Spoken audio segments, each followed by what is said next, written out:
It's my privilege and honor to be a part of this fantastic discussion that Michaela is organizing. It was so wonderful to hear all the speakers before me. I think in Europe there is such a wonderful organization around rare diseases and the things that we need to do in order to further benefit the rare disease community in general. And I think I'm starting off the discussion on GNE, so that's a unique privilege. But also, this is, I think, a first of its kind event for GNE. I don't think any event before this has been able to get this kind of diversity of people involved from across the world. So I would really like to congratulate Michaela and ProGNE for doing such a fantastic job. My journey with being a patient advocate has been a bit different. So I was diagnosed in 2009 and I had symptoms before that as well. But we only started World Without GNE Myopathy in 2015.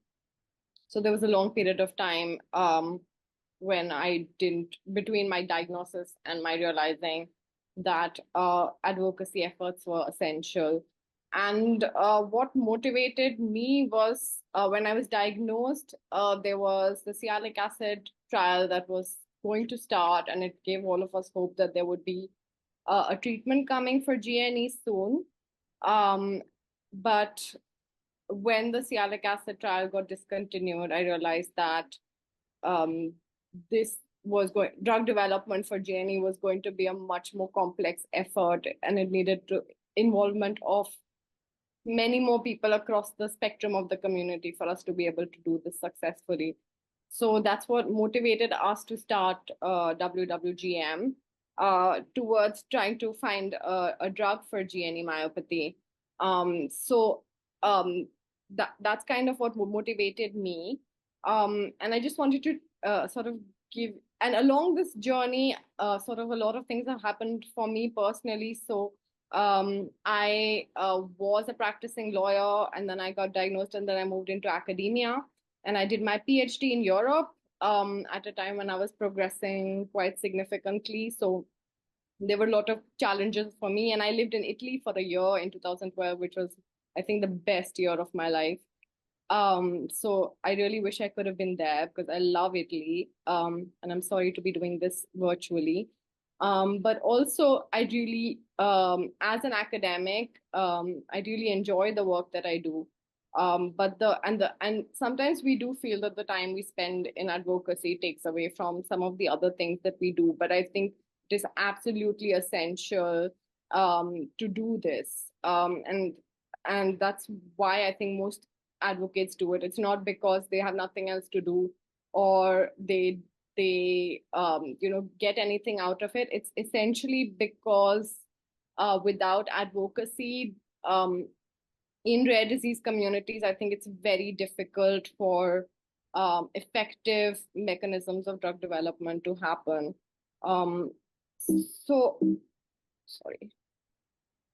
So just to give you very briefly sort of what World Without GNE, some of the things that World Without GNE Myopathy has done. And I think we'll be talking more about the drug development aspects of our work tomorrow. So I'm going to tell you about some of the other things we've been doing. So we have a WhatsApp community of more than 100 people who live with GNE myopathy in India. I think the patient numbers should be pretty high because we have a mutation that's very common in the Indian population. So we are getting to see more and more patients every month with GNE myopathy. And so I started this group because when I was diagnosed, we didn't have a community of people, and I didn't know anyone else who lived with GNE. And that was very lonely and isolating. But so the community is very active and vibrant, and people communicate with each other and they support each other. And the reason why I've been able to create this community is, firstly, as an advocate, I decided that I needed to put myself out there. So social media, etc. So a lot of GNE patients find me through social media, YouTube videos, etc. But also sort of liaisoning with doctors and telling doctors that if you're diagnosing patients, then sort of bring them to us. So once people come to us, we do help and support them by giving them sort of suggestions and advice and support. So doctors, what sort of my view of it is in India is that they will diagnose the patient. Sometimes they don't even diagnose them sort of based on a genetic test. They will just say, yeah, given your symptoms, you have GNE, and they will say that there's no drug for this, and they will send them home. So they don't give them methods for management of the disease or sort of, how you can sort of live a better life with GNE. So we do sort of have to tell patients about things like AFOs or other kinds of assistive devices, which should be very sort of basic thing, but patients don't know it. Physiotherapy programs, etc. So we give that kind of information to patients. And we also do drug development efforts, and I've personally sort of done fundraising for GNE, raised around Indian rupees 40, around Indian rupees 40 lakhs, which is I think around euro 45,000 for GNE research through a number of different mechanisms. We've done marathons, we've done sort of concerts, we've done, and I find that just putting myself out there, because I'm a lawyer and I have like a community of lawyers, and as we know, lawyers are very rich. So just putting myself out there and sort of raising awareness of GNE and the work that we're doing at WWGM brings a lot of like contributions from the wider community. So I've been able to do that because I've just like done a lot of social media awareness around GNE. So a lot of people have reached out to me, and we recently got a private donation as well from a leading Indian company who reached out to us because one of my friends reached out to them and said you should donate to WWGM. So the wider friend network, the wider professional network also helped to raise funding, which is now going towards research for drug development in India on GNE myopathy.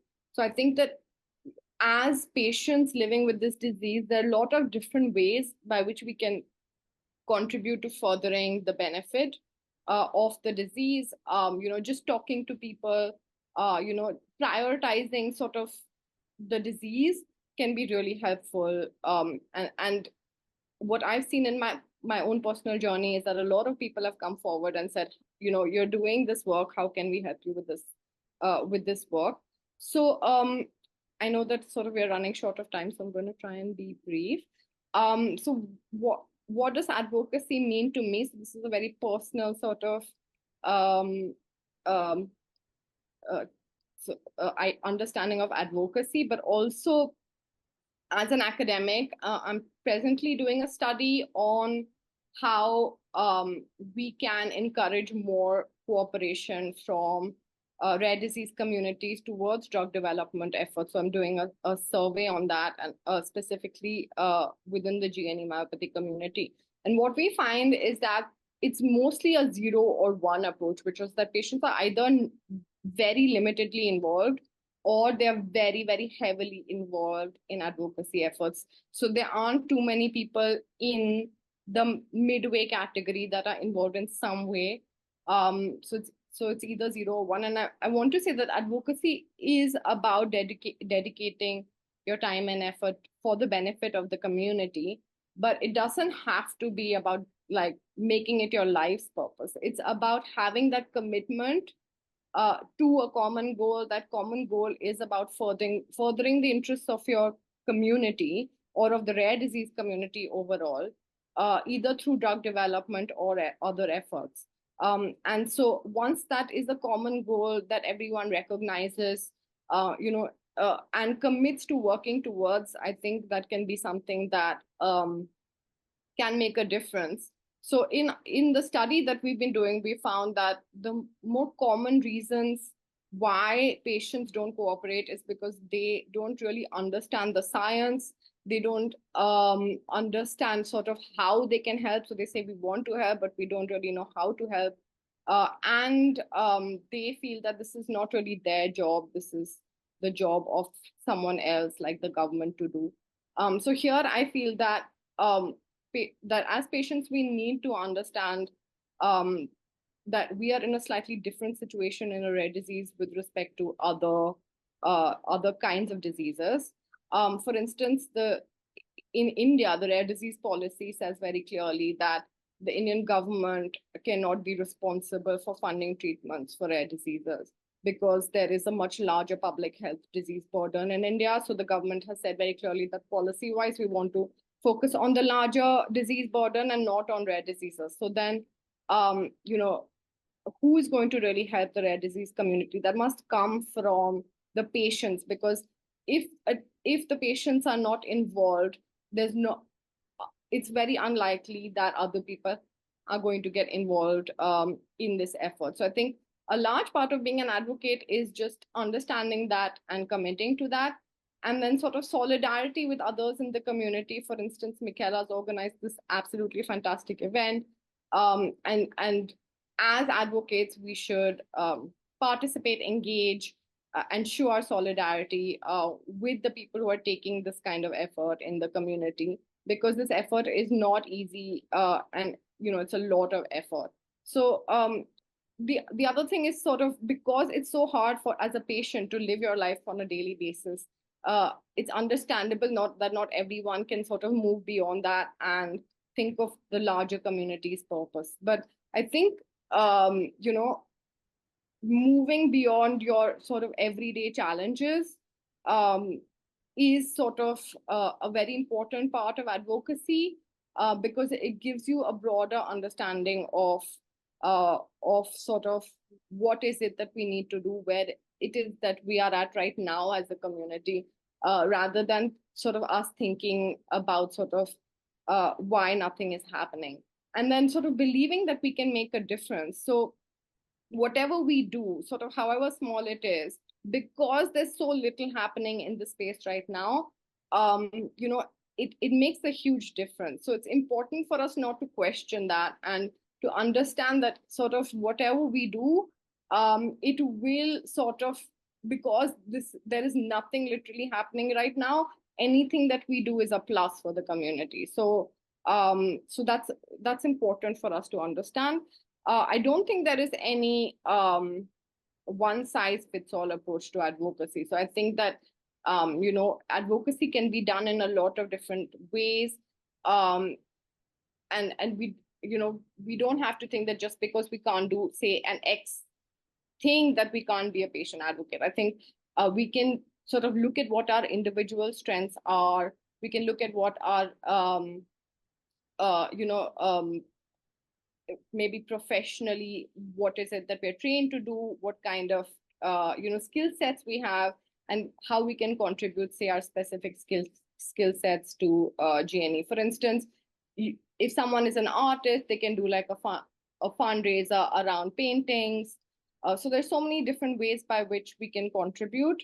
So one of the things that kind of drove us to start World Without GNE Myopathy was also looking at sort of the kind of prices for rare disease therapies that are sort of happening now. For instance, gene therapy is just so expensive, and it's not going to be possible for people in developing countries to afford this. So even if there are drug development efforts happening in other parts of the world, in the developing world, we need to be more cognizant of sort of whether those efforts are really going to translate into accessible drugs for us. So that's another thing. Sort of the more efforts that sort of the wider community engages in, the more likely it is that there's going to be more accessible drug development, more affordable drug development for the diverse population living with GNE myopathy and other rare diseases in the world. And in India, particularly, the challenges that we face because of the lack of education in India, sort of getting patients to understand research is obviously a challenge. As I mentioned earlier, sort of we have limited support from the government or even from the private sector. That culture of philanthropy is not to that extent sort of prevalent in India as it is in other parts of the world, like the US, where sort of a lot of the funding for rare diseases comes from private charitable organizations. We don't experience that in India. We don't have the kind of training programs that Europe provides for rare disease advocates to help sort of um, uh, uh, contextualize rare disease advocacy, or even sort of make science and research and development efforts more accessible to people. Research infrastructure is a challenge in India. So these are the primary challenges that we face in India. And because we're short of time, I would be happy to sort of address any other questions. But thank you so much to Michaela and to the entire team for giving me this opportunity.